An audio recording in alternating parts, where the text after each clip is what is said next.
Well, welcome to another episode of Newcomers on Fire. I'm very excited. Today we have Andres here. Yeah, I'm speechless. Thanks so much for accepting, Andres. And let's start with who is Andres, so everybody knows a little bit more about you. Hey, Miguel, first and foremost, let me congratulate you for having this podcast. From the bottom of my heart, I want to say you are my hero. This is something that I always wanted to do, and it's possible to get it done. I know it probably took a lot of time from you and get it start from scratch and having such a big audience right now, trying to help people and, as you said, pay it forward. So thanks for doing that. Really appreciate it. Thank you. Um, Regarding your question, Miguel, I'm gonna give you the long answer and the short answer. Okay, the short answer is Andres is a dreamer, gets everything that is on his way and remove it to accomplish my dreams and make them a reality. That's who I am. That's the short answer. The long answer is I grew up in Colombia. When I finished my studies, decided to go to the U.S. What I tried to stay there for the rest of my life, but for whatever reason, I can share that in a different in a different episode. I ended up going to Canada 6 months after I landed in the US. And Canada became my home. That's where I started validating my studies, started working for free to gain what people call the Canadian experience and get it back into the job market. So I'm an industrial engineer. I have a master's degree in supply chain management with Penn State University. And then I started working for different companies in different industries until I made it to one of the biggest corporations in the United States and in the entire world. I work for companies in the automotive industry like Chrysler. I work for Baker Hughes, which is a huge oil and gas organization that covers oil field services across the globe. And now I'm with GE Aerospace, right? Before, when I first started working for GE, that was back in 2016. And that's how I got the opportunity to move away from home again. To me, when people ask me, where are you from? I paused for a minute and I said, okay, I can answer this multiple ways because I was born in Colombia. Home for me is Canada, but now I'm living in the United States of America in Houston because of work. So when I started working for GE, I had the opportunity to complete a leadership program, an executive leadership program with the organization, and got a good role in oil and gas back then, um, when I was required to relocate to the United States. Um, that's the professional side. From the personal side, happily married to Lindsay Campbell. We have 5 children.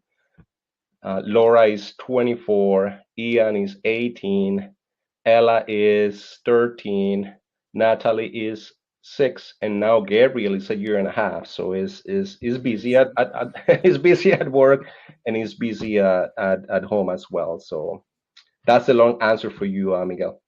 I love it so much to unpack, Andres. It's incredible because you're so right. From Colombia to Canada, starting from scratch.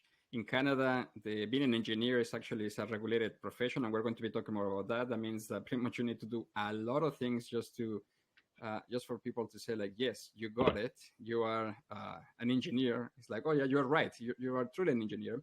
And then from there, you start working like crazy. And on top of that, you have 5 beautiful children. It's like, wow, I have two, and sometimes I don't know what is my name. It's crazy, I know, but it's beautiful. It's a blessing, that's for sure. Oh, I love it. If you can tell us more about your challenges, let's start with you decide to move to a different country, you make it happen, and then did everything go according to plan? Did you experience any kind of challenges? Tell us a little bit more about that. Well, I'm sure everybody listening to this show, to the podcast, may relate to this, but when you try to succeed, right, it takes time, it takes effort, it takes hard work, right? And to me, I grew up, and I'm gonna get into my personal side again. A lot of people relate to this, and something that I really believe in is that we as leaders, we have the responsibility, and we must tell our story so people can relate to it, feel Exactly. encouraged, feel inspired, and do something about it so they can achieve their dreams as well. So I'm gonna talk about this a little bit. I was the very first person that graduated from university in my family. Okay, we didn't start when I was little. No, I'm not saying that, but we didn't have a lot.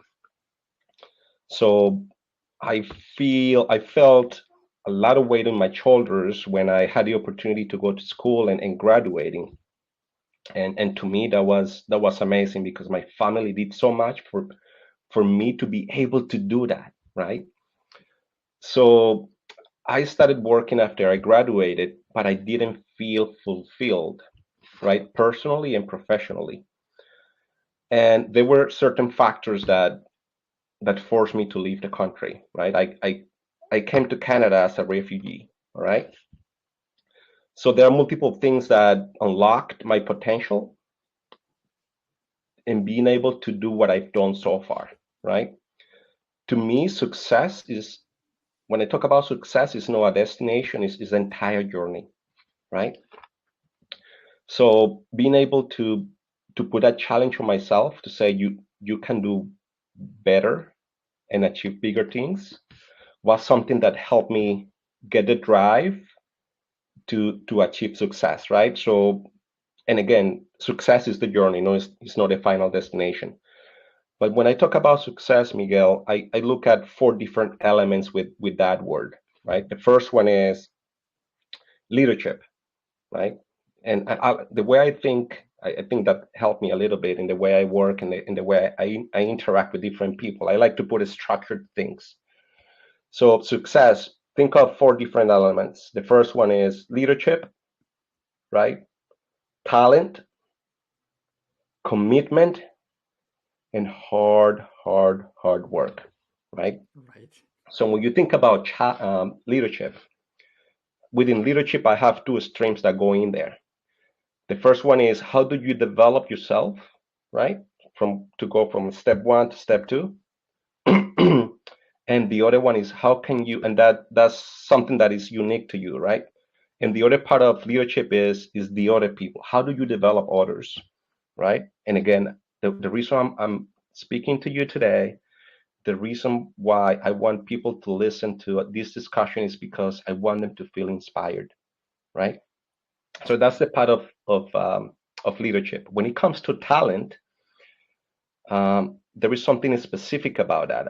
It's not about how many uh, equations do I know, how many capitals of the world do I know. To me, is the desire to step into something that is uncomfortable and doing it. And that's what helped me a lot. So if people ask me what type of advice would you give me to grow within the organization, is whenever somebody is talking about a project and nobody has discussed who is going to lead the project, Mm-hmm. you raise your hand and say, I can do it and I want to do it, regardless of whether or not you know how to do it, because I know that you will figure it out. Okay. And how do I know that you will figure it out? Because you are listening to this podcast, and that tells me that is something in you that is telling you, hey, I need to prepare myself. I need to feel inspired. I need to do something else for me to be successful or to succeed, right? And when it comes to commitment, you need to show up, right? That's Right. go into the arena, be there, don't hide. That's the worst thing you can do. And obviously, you need to care about other people.